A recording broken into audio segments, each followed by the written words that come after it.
chi đâu em ơi, có còn lại trong dương thôi, trong cơn thương đau em đã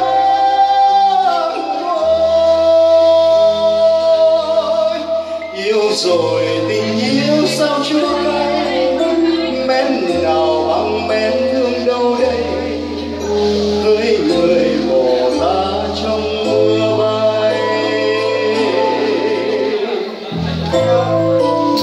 Phương trời mình đi xa thêm xa, nghe vàng mùa thu sau lưng ta.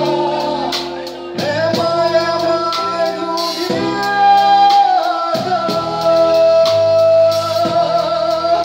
ơi người vì ta quá không ba, có còn gì sâu trong tâm tư, mắt lệ mờ quên sương xưa.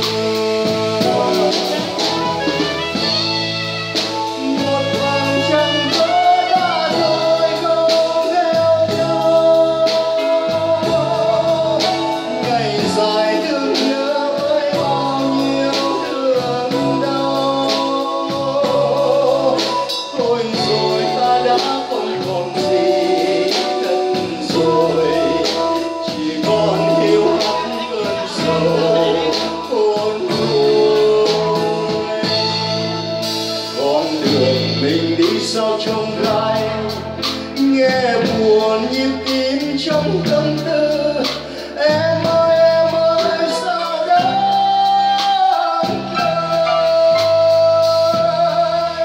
thôi đầy vui trốn tâm tư thôi. Hết rồi còn chi đâu em ơi, hết rồi còn chi đâu em ơi.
Con đường mình đi sao trông gai, nghe vàng mùa thu sau lưng ai.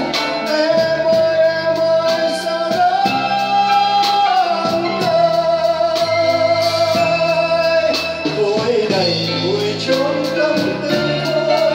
Hết rồi còn chi đâu em ơi, hết rồi còn chi đâu.